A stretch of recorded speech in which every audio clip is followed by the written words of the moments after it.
नमस्कार विद्यार्थियों। आज हम कक्षा 10 का अंशवाल पेपर जो कि अग्रवाल का है, आप देख सकते हैं। ये इसका हल करवाने जा रहे हैं जो कि सेट पहला है, क्योंकि परीक्षाएं नज़दीक हैं और इस बात के चलते मैंने फिर से वीडियो बनाना शुरू कर दिया। जिन बच्चों ने अभी तक कुछ भी तैयारी नहीं की है, कुछ भी नहीं पढ़ा है, यदि वो स्टूडेंट्स ये वीडियो देख लें तो उनके लिए परीक्षा और ये गणित का पेपर बेसिकली काफ़ी अच्छा हो जाएगा और काफ़ी मदद मिलेगी। तो वैसे मैं बहुत या कई दिनों बाद ये वीडियो बनाने जा रहा हूँ अपने इस चैनल पर, तो आज इतने दिनों से वीडियो ना बना पाने के लिए मैं क्षमा मांगता हूँ। और वैसे आज ये अंशवाल पेपर है जो सेट 1 है, इसको हल करेंगे। तो चलिए देखते हैं पहला सवाल क्या कह रहा है। देखो, और हाँ, ज़रूरी बातें जानना बहुत ज़रूरी है कि किस प्रकार से प्रश्न पत्र को हल करना है, कैसे क्या, ये सभी बातें हमें जानना होगा। तो इस वीडियो में हम वो सारे के सारे नियम बताएंगे जो हमें परीक्षा हाल में अपनाना है, किस तरीके से प्रश्न हल करना है, कैसे क्या, उन सबको एक एक करके हमारे तरीक़ों को अपनाते चलें तो आप परीक्षा में अच्छे अंक अर्जित कर सकेंगे। तो पहला काम है, प्रश्न पत्र चाहे जितना भी आ रहा हो उसको एक बार हमें पढ़ना है। प्रश्न पत्र में क्या कहा गया है, कौन कौन से सवाल पूछे गए हैं, उनको हमें अच्छी तरीके से पढ़ना है। तो जैसे इसमें कह दिया गया है, पहला सवाल देखो क्या कह रहा है। सभी खंड कीजिए, प्रत्येक खंड एक अंक का है। प्रत्येक खंड के उत्तर के 4 विकल्प दिए गए हैं, जिनमें से केवल एक ही सही है। सही विकल्प छांटकर अपनी उत्तर पुस्तिका में लिखें। वैसे तो ये बहुविकल्पी हैं, आप ऐसे ही यदि आ रहे हैं तो टिक करके लिख दीजिए, समय ना गंवाएं। यदि ना आ रहे हो तो आप हल कर सकते हैं, ठीक है। तो अब हम पहला सवाल हल करके बता रहे, क्योंकि हमारा उद्देश्य है आपको बताना, समझाना। तो हल करते हैं। देखो पहला सवाल क्या है, कह रहा है यदि 4x² माइनस के एक्स प्लस 25 बराबर 0 के मूल समान हो तो के का मान ज्ञात कीजिए। के का मान हमें ज्ञात करना है, तो हम पहले जो समीकरण दिया गया है उसको लिख लेते हैं। तो हमें ये बात पता होना चाहिए कि ये पहला सवाल जो है द्विघात समीकरण से है। तो द्विघात समीकरण में जब इस प्रकार का समीकरण हमें दे दिया जाता है और उसमें से किसी एक का, जैसे इसमें कहा गया के का मान ज्ञात कीजिए, तो के का मान ज्ञात करने के लिए जो द्विघात समीकरण का मानक रूप होता है उसकी और इस समीकरण की आपस में तुलना कराते हैं। तुलना कराने पर हमें ए व बी के मान निकलेंगे। अब देखिए इसकी आपस में तुलना कराएं तो हम लिख देते हैं समीकरण 1 व 2 की तुलना करने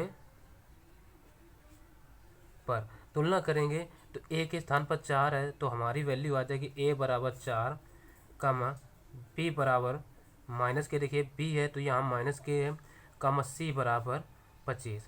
अब डायरेक्ट लिख लो तो ज़्यादा अच्छा है, समय बचेगा।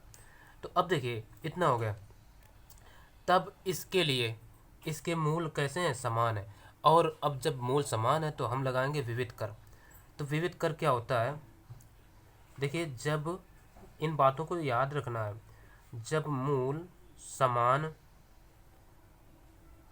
हों, ठीक है, जब मूल समान होते हैं तो हम विविध कर, हमारा जो विविध कर होता है, विविध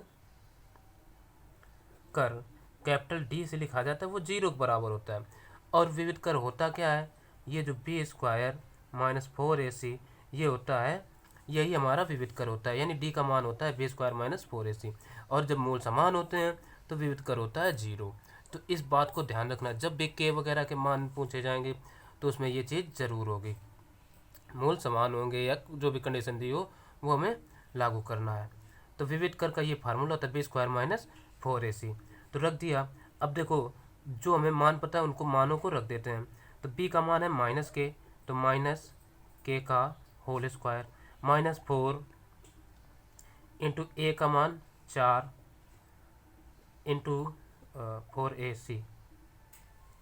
ठीक है, C का मान है 25। ठीक, और बराबर क्या चलेगा 0। ठीक है, तो अब हम रख देते हैं, इन सबको इधर भेज देते हैं। देखो के का वर्ग करेंगे तो ये हो जाएगा प्लस का के स्क्वायर बराबर, इसको इधर भेजें तो ये आ जाएगा 4 गुणा 4 गुणा इसको 25 लिख लेते हैं। अब देखो ये 4 गुणा 4 4 का वर्ग और ये 25 का वर्ग, ठीक है ना। तो ये आ जाएगा के स्क्वायर बराबर 4 गुणा और ये 25 5 का वर्ग होता है तो 5, तो ये के स्क्वायर बराबर, के बराबर केवल इतना हम लिख सकते हैं। तो यहाँ से के बराबर हो जाए 4 पंचे 20। और जब भी हम वर्गमूल निकालते हैं तो वो हमेशा प्लस माइनस में ही आता है, ठीक है ना। तो ये प्लस माइनस 20 हो जाएगा। ठीक, अब देखो वर्गमूल जब हमने लिया तो ये एक जोड़ा और ये 5 का बन जाएगा, तो ये प्लस माइनस 20 आ जाएगा। ठीक है, तो के बराबर प्लस माइनस हम करके लिख सकते हैं। तो प्लस माइनस 4 पंचे 20 हो गया और इसका यही हो गया आंसर। हमें ये काले पेन से लिख देना है। तो अब देखते हैं अगला सवाल क्या कह रहा है। तो अगला सवाल कह रहा है यदि 15, 17, 21, 25 और x का समांतर माध्य 20 है तो x का मान ज्ञात कीजिए। तो देखिए इस प्रकार से हमें लिख लेना है प्रश्न संख्या। तो ये प्रश्न संख्या 2 हो, एक का खा हो गया। तो हमें जो आंकड़े दिए हैं उनको डायरेक्टली लिख लेते हैं। और देखो एक नंबर का बहुविकल्पी, ज़्यादा लंबा ना लगाओ तो अच्छा है।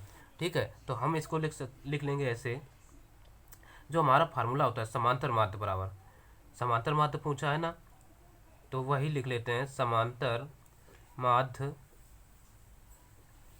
बराबर सूत्र होता है पदों का योग बटे पदों की संख्या, पदों की संख्या। अब पद समांतर माध्य हमें दे रखा है कितना, कह रहा का इन सभी संख्याओं का समांतर माध्य 20 है, तो इधर हम रख देंगे 20 बराबर पदों का योग। जितने पद दिए हैं उनको लिख लो, 15 प्लस 17 प्लस 21 प्लस 25, और कह रहा है x, तो प्लस x हो जाएगा बटे कितने पद हैं 1 2 3 4 और ये 5, तो बटे 5। अब देखो 5 ये बटे में इसका इधर गुणा होगा, 20 पंचे 100, तो 100 बराबर इनको जोड़ो, 5 1 6 7 6 13, 13 5 18, तो 18 की 8। ठीक है, अब 2 2 4 1 5 1 6, एक हासिल 7, 78 प्लस x हो गया। तो 78 को इधर ले आओ तो ये x बराबर आ जाएगा 100 माइनस 78, तो ये x बराबर आ जाएगा यहाँ से 22। ये आंसर हो गया। ठीक है, और ये लाइन जो हमने बीच में कर दी ये ऐसा नहीं करना है, आपको लाइन में ही लिखना है। ये तो भूल से हो गया, हम सोच रहे थे कि वीडियो में क्लियर दिखाई पड़े। ठीक है, अब हम यही हो गए आंसर, और काले पेन से इस चीज़ों को हमें लिख देना है ऐसे। ठीक, अब बढ़ते हैं अगले सवाल की ओर। तो अब देखते हैं इसका गा नंबर क्या कह रहा है। गा नंबर देखो कह रहा है tan 60 का मान है, तो इसको हल करने की ज़रूरत नहीं, सीधे tan 60 का मान √3 होता है। तो ये हमें लिख देना है tan 60 बराबर √3। ठीक है, यही हो इसका आंसर। ठीक, ये नंबर खा हो गया, खा नहीं ये गा नंबर था, तो ये भूल हो गई। अब देखिए एक का घा क्या कह रहा है, दो वृत्त एक दूसरे को अंतः स्पर्श करते हैं, इनके केंद्रों के बीच की दूरी 4 सेंटीमीटर है। यदि छोटे वृत्त की त्रिज्या 2 सेंटीमीटर हो तो दूसरे वृत्त की त्रिज्या क्या होगी। जो अगला पार्ट आएगा थोड़ा जूम करके और बनाएंगे तो इसमें हो सकता है छोटा नज़र आ रहा हो। तो देखिए हमसे कहा क्या कि दो वृत्त एक दूसरे को अंतः स्पर्श करते हैं, अंतः स्पर्श कर रहे हैं, तो चित्र से समझ में आएगा। देखना एक ये ऐसे चित्र बना, अभी एक ही वृत्त है और इसकी त्रिज्या हम मान लेते हैं कि कुछ भी है, पता नहीं, अभी पढ़ते हैं। अंतः स्पर्श करने का अर्थ है कि ये कुछ इस तरीके से स्पर्श कर रहे होंगे, ठीक है। तो इस तरीके से वो स्पर्श कर रहे हैं, तो इसके केंद्र को हम थोड़ा दूर भी कर सकते हैं, लेकिन कोई ज़रूरी नहीं है, मायने नहीं है। तो कुल मिलाकर के इस तरीके से ये चित्र हमारा बन गया। इसका केंद्र ये हो गया, एक ये वृत्त, एक ये वृत्त। अब देखिए कह रहा है दो वृत्त एक दूसरे को अंतः स्पर्श करते हैं, इनके केंद्रों के बीच की दूरी 4 सेंटीमीटर है, यानी इसको थोड़ा हम दूर देते हैं। तो कह रहा है इनके केंद्रों के बीच की दूरी कि यहाँ से देखो एक का केंद्र ये, इसको अगर हम ओ मान लें तो इस वाले को ओ डैश कह देते हैं, ठीक है, ओ डैश। तो ये दूरी यहाँ से यहाँ तक की कितनी हो गई, 4 सेंटीमीटर। कह रहा है यदि छोटे वृत्त की त्रिज्या 2 सेंटीमीटर हो, यानी यहाँ से यहाँ तक की 2 हो गई, 2 सेंटीमीटर हो, ठीक। तो कह रहा है दूसरे वृत्त की त्रिज्या ज्ञात कीजिए। तो दूसरे वृत्त की त्रिज्या तो आप समझ में आ गया होगा, बड़ी आसान है। तो हम लिख देते हैं ये देखो बड़ा वृत्त है, तो हम लिख सकते हैं बड़े वृत्त की त्रिज्या बराबर क्या हो जाएगा, देखिए ओ डैश, ओ इसको कोई नाम हम ए दे देते हैं, O dash plus O dash A, इतना ये तो होगा। तो अब देखो ओ डैश कितना है, 4 प्लस ओ डैश ए 2, तो ये हो गया बराबर 4 2 6 सेंटीमीटर। इस सवाल का यही आंसर, ये काले पेन से लिख देना है, ठीक। तो अब हम अगला सवाल देखते हैं, अगला क्या कह रहा है। अब देखिए अगला नंबर कह रहा है एक बेलन की त्रिज्या 7 सेंटीमीटर है, यदि उसकी ऊंचाई 3 सेंटीमीटर हो तो बेलन का संपूर्ण पृष्ठ ज्ञात कीजिए। जो पूछा है वही हम हल करेंगे। हमें बेलन की त्रिज्या दे रखे हैं, तो ये आर बराबर कितना है 7, ठीक, और सेंटीमीटर। और कह रहा है यदि उसकी ऊंचाई यानी एच बराबर 3 सेंटीमीटर।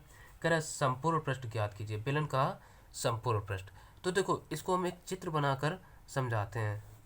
जिन बच्चों ने अभी तक कुछ नहीं पढ़ा है तो वो इस वीडियो के माध्यम से काफ़ी कुछ सीख सकते हैं, ठीक है। तो ये देखिए ये एक बेलन बन गया, हमें त्रिज्या दे रखी है 7 सेंटीमीटर। ये यहाँ से ये 7 हो गए केवल यहाँ से यहाँ तक, और ऊंचाई कितनी है 3 सेंटीमीटर। यहाँ से यहाँ तक की दूरी हो गई 3 सेंटीमीटर। अब संपूर्ण पृष्ठ, तो संपूर्ण पृष्ठ होता क्या, ये जो चीज़ दिख रही है इस पर अगर इसको ढकने की बात हो, यानी ये जो एरिया है ये है संपूर्ण पृष्ठ, ठीक है। जब ये संपूर्ण पृष्ठ है तो ऐसे पृष्ठ कितने हैं, एक ये वृत्ताकार भाग, एक ये 2 वृत्ताकार भाग हैं, और ये एक तो बेलन, ये पृष्ठ जो हमें नज़र आ रहा है ये तो है ही। तो बेलन का संपूर्ण पृष्ठ क्या हो जाएगा, सूत्र लगा दो भाई। तो देखो बेलन का संपूर्ण पृष्ठ बराबर सूत्र होता है 2πr/h प्लस πr²। देखिए एक वृत्त ये एक ये, तो ऐसे कितने भाग हैं 2, एक ये 2, तो इसमें 2 से गुणा हो जाएगा, ठीक। तो अब देखो 2πr ले लो कॉमन, तो अंदर क्या बचेगा h प्लस r, तो रख दो मान 2 इंटू पाई का 22/7 इंटू r देखिए ये 7 है, इंटू h कितना है 3, और प्लस r कितना है 7। अब 7 से 7 कट गए तो ये आ गया 22 दून 44,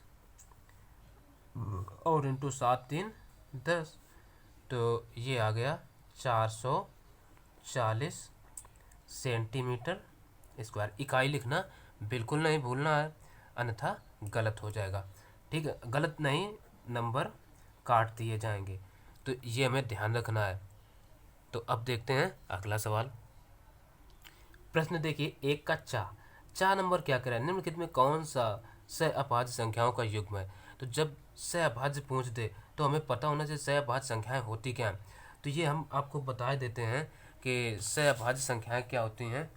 एक रफ कॉपी में ये देखिए, जैसे 3, 5 कोई भी है, तो इसमें सम विषम से हमें कुछ लेना देना नहीं है। तो इसमें एक के अलावा उन दोनों संख्याओं में कोई गुणनखंड नहीं होता है। अब जैसे 5 और 20 में देखें तो इसमें 5 से 20 में भाग जाएगा, तो ये सहभाज्य नहीं हो सकती। 6 और 13 में तो ये सहभाज्य संख्याएं हैं, क्योंकि इसमें इन दोनों के गुणनखंड अगर ज्ञात करें तो एक के अलावा और कोई गुणनखंड कॉमन फैक्टर नहीं मिलेगा। और इसी प्रकार से 22 और 23 को देखें तो ये भी सहअभाज्य संख्याओं के ही युग्म है। तो ये दोनों ही सहअभाज्य संख्याओं के युग्म है, जो कि इसमें गलती से ऐसा छप गया है, नहीं तो एक ही होना चाहिए। और ये दोनों सहभाज्य हैं, तो ये दोनों नहीं है। तो इसमें आंसर में क्या दिए हैं तो आप समझ सकते हैं ये दोनों ही सही हैं। तो ये टिक कर सकते हैं, इसको ज़्यादा बताने की कोई ज़रूरत नहीं है। तो अब देखते हैं अगला नंबर क्या कहता है। तो देखिए प्रश्न संख्या अब 2 क्या करे, एक में 5 सवाल ही आते हैं जिनको आप बिना हल करे यदि आंसर पता है आ रहे तो ऐसे ही टिक कर सकते हैं। तो अब देखिए दूसरा, ये तो कह दिया सभी खंड कीजिए, प्रत्येक खंड 1 अंक का है। तो इस बात पर विशेष ध्यान देना है। जैसे का नंबर करा है बिंदु P -6, 8 की मूल बिंदु से दूरी ज्ञात कीजिए। तो हम लिख लेते हैं ये बिंदु कोई भी है। अब देखो मूल बिंदु होता क्या है, मैं इसमें अच्छे से समझा देता हूँ। एक हमारा ये होता है चतुर्थांश, ठीक। ये जो बिंदु होता है ये कहलाता है मूल बिंदु, ठीक है। यही होता है हमारा मूल बिंदु।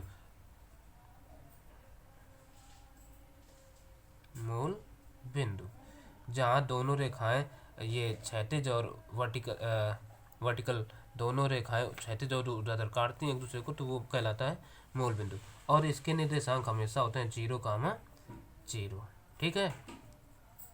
अब मान लेते हैं ये होता है y अक्ष, ये होता है x अक्ष, ये y डैश अक्ष और ये x डैश अक्ष। अब देखो हम मान लें कि यहाँ कोई हमारा बिंदु है ये P के निर्देशांक कितने दे रखे हैं हमें, -6, 8, तो इसको अगर हम ऐसे मिला दें कि यहाँ पर ये बिंदु है P, इसकी इससे दूरी ज्ञात कीजिए। तो अब ये एक रेखाखंड बन गया। तो ये हमें पता होना चाहिए कि ये सिस्टम है इसका। तो एक हम अलग रेखाखंड ऐसे खींच करके इसको कह देते हैं ये O है, ठीक है ना। तो ये O के निर्देशांक क्या हो गए, 0, 0 और ये P के -6, 8। तो अब ये x1, ये y1, ये x2 और ये y2। तो एक सूत्र होता है, तो दो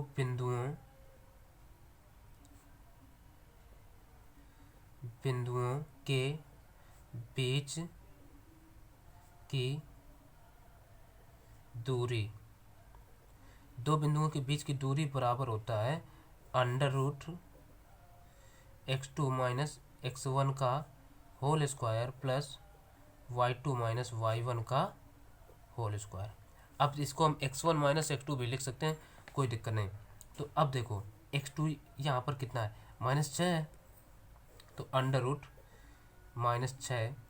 अब -y1 कितना है, नहीं x1 0 है, तो -0 का होल स्क्वायर प्लस y2 कितना है 8 -0 का होल स्क्वायर।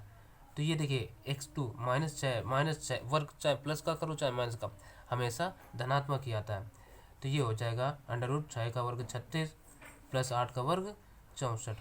तो इन दोनों को जोड़ दो तो हो जाएगा √100। अब इसका यदि वर्गमूल लें तो हो जाएगा 10, ठीक। और कोई इकाई नहीं दे रखे हैं तो ये होगा मात्रक। अब वर्गमूल लेने पर हमने प्लस माइनस क्यों नहीं लिखा, क्योंकि दूरी है, दूरी कभी ऋणात्मक नहीं हो सकती, इसलिए इसका यही आंसर हो जाएगा। ठीक है, 1 नंबर का है, जितना संक्षेप में हल कर पाओ कर सकते हो आप। तो अब देखते हैं इसका खा नंबर क्या कह रहा है। खा नंबर देखिए कह रहा है कि ज्ञात कीजिए एक्स स्क्वायर माइनस ए एक्स प्लस बी बराबर 0 के मूल किस दशा में असमान होंगे। तो जो हमें समीकरण दिया गया पहले उसको लिख लेते हैं। एक्स स्क्वायर माइनस ए एक्स प्लस बी बराबर 0, ठीक है ना। इसको हम समीकरण 1 कहते हैं। और जो हमारा द्विघात समीकरण का मानक रूप होता है वो क्या होता है, देखिए तो वो होता है, यहीं लिखे देते हैं, द्विघात समीकरण ठीक का मानक रूप वो होता है a x square plus b x plus c बराबर 0। जब भी हमसे मूल अरे क्या कहते हैं, मूलों में कोई प्रतिबंध दिया हो तो ये समझ लो चाहे जो भी प्रतिबंध हो तो हमें उसमें ए बी सी के मान निकालना है और विविध कर निकालने की ज़रूरत पड़ेगी। तो ये विशेष ध्यान रखिए। तो यहाँ से ए बराबर क्या आ जाएगा, तुलना करेंगे, ठीक है, 1 और 2 की तुलना करेंगे तो ए बराबर आएगा फन, ठीक है।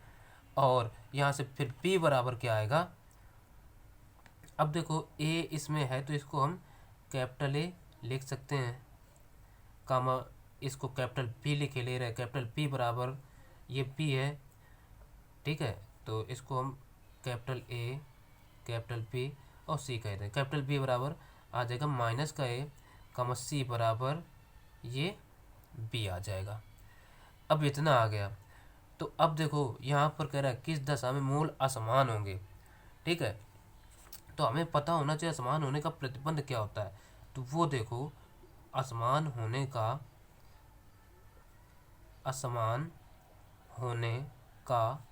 प्रतिबंध होता है, जो जब असमान होते हैं तो हमारा विविध कर क्या आता है, टी पर इज ग्रेटर देन 0, ठीक है। जो डी है विविध कर है ये 0 से बड़ा होना चाहिए। तो अब डी बराबर हमें पता है क्या होता है, आगे रुक जाओ, ठीक, डी बराबर होता है बी स्क्वायर माइनस 4ac। तो हम b square minus 4ac is greater than 0 लिख सकते हैं। तब देखो अब रख देते हैं मान, ए बी का मान कितना है माइनस ए, तो माइनस ए का होल स्क्वायर माइनस 4 इंटू ए का मान है 1 इंटू सी का मान है बी इज ग्रेटर देन 0। अब देखो ए का वर्क करिए तो ए स्क्वायर हो जाएगा माइनस ये हो जाएगा 4b इज ग्रेटर देन 0। अब चाहो तो इसको इधर भेज सकते हो, ना भेजना चाहो तो यहीं बना रह सकता है, ठीक है। तो ये ए स्क्वायर ये जो है इसको हम अगर इधर लाएंगे ये काम बिल्कुल बराबर की तरह ही करता है। तो ये बस माइनस से क्या हो जाएगा, इधर आएगा तो प्लस हो जाएगा, ठीक। A square is greater than 4b। तो इसका यही हो गया जो हमसे कहा गया था कि किस दशा में मूल असमान होंगे। तो ये दशा हो गई कि इस दशा में इसके मूल जो हमें समीकरण दिया गया है असमान होंगे, ठीक है। तो हम लिख सकते हैं काले पेन से यहीं पर ऐसे आंसर, ठीक। देखते हैं अगला सवाल, चलिए देखते हैं गा नंबर क्या कह रहा है, एक समद्विबाहु समकोण त्रिभुज में यदि कर्ण 5√2 सेंटीमीटर तो त्रिभुज की भुजाओं की लंबाइयाँ ज्ञात कीजिए। देखो समकोण त्रिभुज की बात कही है तो हम मान लेते हैं ये हमारा हो गया समकोण त्रिभुज, ठीक है। समकोण त्रिभुज हो गया, इसमें क्या दे दिया, कह रहा कर्ण कितना है 5√2, तो ये 5√2 है। और ये कैसा त्रिभुज है, एक समद्विबाहु समकोण त्रिभुज, तो इसको x मान लेते हैं, नाम दे देते ए बी सी, ये हो गया 90 डिग्री एंगल और ये भुजा भी बी, चूंकि ये समद्विबाहु त्रिभुज है। अब इसमें हम पाइथागोरस प्रमेय लगा सकते हैं, ठीक है। तो लिखेंगे समकोण त्रिभुज ए BC में पाइथागोरस प्रमेय से।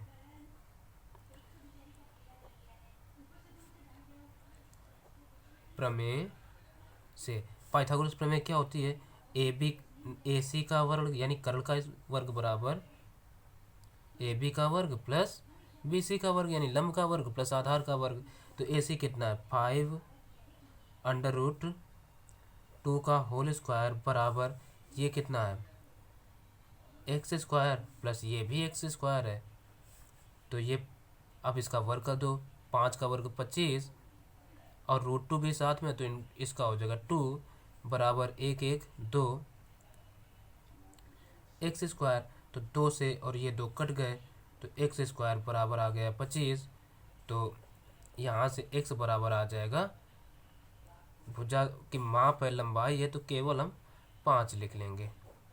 अब देख लो कायम में है सेंटीमीटर, तो सेंटीमीटर लिख सकते हैं और यही हो गए सवाल का आंसर।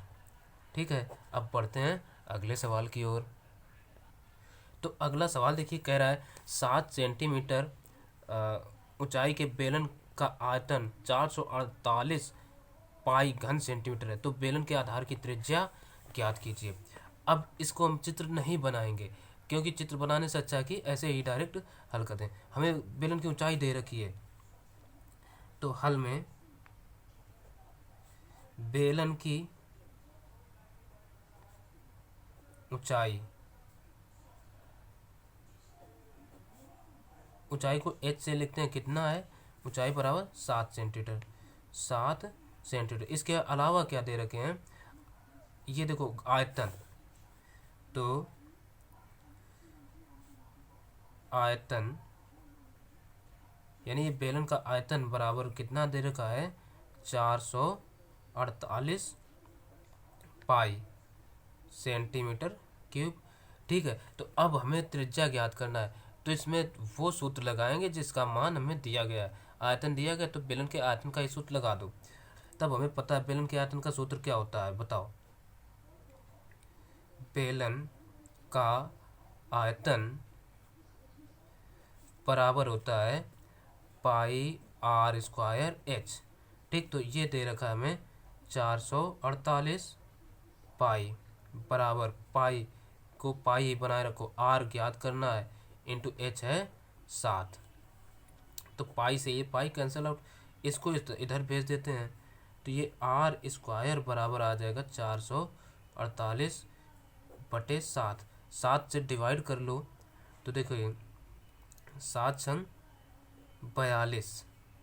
ठीक है, 7 छंग 42, इधर बचे 2, तो 7 चौक 28। तो ये r स्क्वायर बराबर आ जाएगा 64। तो r बराबर ये 8 का वर्ग होता है, तो ये r बराबर आ गई 8 सेंटीमीटर। तो यही इसका हो गया आंसर। ठीक, तो ये हो गया, और बस बाकी के जो बचे सवाल हैं तो वो हम अगले भाग में बता देंगे, और वो भी जल्दी ही इसके तुरंत बाद आ जाएगा। तो बस आज का वीडियो तकरीबन आधा घंटा का हो रहा है, तो आज के लिए इतना ही। यदि पसंद आए तो शेयर करें, लाइक करें और चैनल को सब्सक्राइब कर लें। और मैं अब जल्दी से जल्दी जितने भी संभव हो सकेंगे अनसॉल्व पेपर हल करवाऊंगा, और इम्पॉर्टेंट बातें जो हैं, हमें परीक्षा हाल में कैसे सवालों को हल करना है, कैसे या कौन सी स्ट्रेटजी को फॉलो करना है, वो सब बताएंगे। आपको इसी चैनल पर सब कुछ मिलेगा, और रचनाएं वगैरह ये सभी कुछ बताएं। इसीलिए मैंने अनसॉल्व पेपर को उठाया है, ताकि इनको देखने से ही काफ़ी कुछ हमें पता चल जाता है कि हमें कैसे हल करना है। यहाँ वो नियम सूत्र सब बताए जाएंगे, सवालों के जरिए माध्यम से, भले समय थोड़ा लग जाए, बताए जाएंगे। तो देखते रहिए हमारे वीडियोज़, और हमारे चैनल NCERT स्पेशलिस्ट को सब्सक्राइब अवश्य कर लें। और हमारे फेसबुक पेज से भी आप जुड़ सकते हैं, RK थिंकर करके, तो जाइए उसको भी सब्सक्राइब कर लें। उसमें जो भी नई अब गतिविधियाँ होंगी उनसे हम उस पर आपको हम उसके बारे में जानकारी देते रहेंगे। तो मिलते हैं फिर इसके अगले भाग में जल्द ही, तब तक के लिए नमस्कार।